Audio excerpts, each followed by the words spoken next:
Hey, how we doing? Bob Book Service, the Gilly Galoo. Just filling some feeders, doing some things right in the backyard. And fantastic day for finches. Probably had about 40 different finches around the feeder this morning.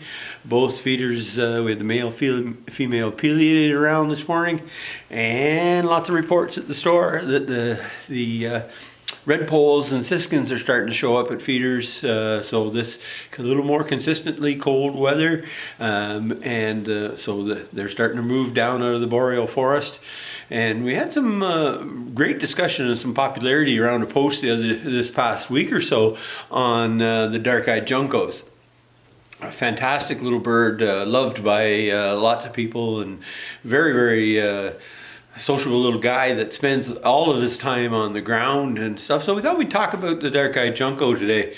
And when I was younger, in fact, I was digging around looking for one of the old field guides that I had from the 1970s. And we always referred to them back in the day as the gray slate Junco. It was believed at the time that that's the species that we had around, but the gray slated one is actually more common, and they call it more common in the Western Canada than Eastern Canada. I got a little picture of a guy here from the West. You see how much more brown he has on him. Still that dark eye and the finchy beak and everything, but still very quite a different color than our more traditional lad that we're accustomed to here. So there's our dark-eyed Junco, or what we referred to in my youth as a gray slated Junco, with the complete gray or dark, almost black in some instances. And we'll talk about coloration here in a second, and then lower white body. And of course, when they fly away, as you move or whatever, they're always on the ground. There's that flash of that white that's inside the tail, and that's the very distinct feature that they have for sure. But coloration, I've had an opportunity over the last couple of days actually at the shop to have conversations about color, and people kind of having some difficulties IDing some birds and what have you, and saying that we look in the field guide and they look at the bird, and I think it's that bird that's over there by our feeder, but the color isn't the same. Well, you got to remember that there's a lot of distinction of color based on diet. So what a bird may look like in our region here based on, say, some berries or some particular seeds or a certain type of seeds or some grass or weed seeds or whatever will dictate a little bit of a color hue that they'll have here based on, say, some bird in a complete other area of the province that is eating a completely different diet. So, the Juncos would be a little bit the same. And they, as all birds, they change with their breeding season. And nice part about them, a nice little part of their story also, is that they nest entirely on the ground. So we talk about low-level birds, mid-level birds, say like cardinals and things, or high-level birds like tanagers or orioles, or those guys that are always up in the balsams and the top of the poplars and the aspens and things.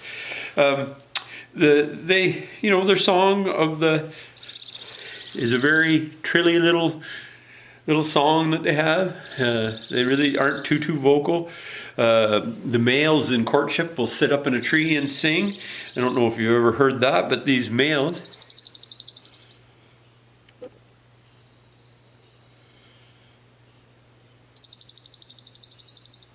So that's two males. And the unique part about their nesting area actually is, and why we see them in winter here in Eastern Ontario, is because of their living in the boreal forest. And the bright red here is their winter range. So you can see how it's well above the Great Lakes where we are, and that's their breeding range. So they nest much higher north than we are here. As you can see in the down in here where the Great Lakes are, Lake Ontario, and so Eastern Ontario where we are, they winter here, or they are common here year round, but they nest way up north, and which is or way up north, up boreal forest north, and they're a ground nester. They nest completely on the ground, 3 to 4 eggs, sometimes 5 or 6, but 3 to 4 eggs, and always on the ground, covered up with leaves and a bunch of things. So it's very uncommon that you would see them, and they're in the boreal forest and what have you and stuff. So we're getting lots of them around right at this point today. As well. So we just go and we'll look at some of the western birds again in the different color that they have. Now this guy here is this is a British Columbia dark-eyed Junco, and you can see that it's a completely different coloration of bird than what we have. This is an adult, and that's a western bird. And then so if we go right back over to our eastern bird. Very significant difference, but same species, just different colorations. And very, very nice bird. Lots of popularity about the dark-eyed Junco. Thought we'd just do a little bit about them and show some ranges. Some of the other ranges that they'll winter right down into the lower U.S. You can see that robin's eggs blue and that kind of purpley color. That's sort of their migrational area.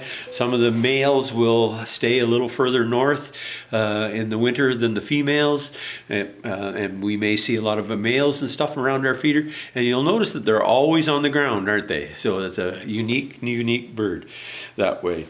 So I just read they do 3 to 5 eggs, rarely 6, whitish to blue-white, pale gray. Their diet is mostly seeds and insects, of course. Summertime, they'll eat insects, caterpillars, beetles, grasshoppers, all kinds of little bugs that are around our yards, and maybe earwigs and things. And then they feed heavily on seeds and weed seeds and grasses and stuff in the wintertime. So that's why they're always on our feeders and down at the bottom of our feeders under the ground, which creates another topic of, that's why we have our wild grasses patch.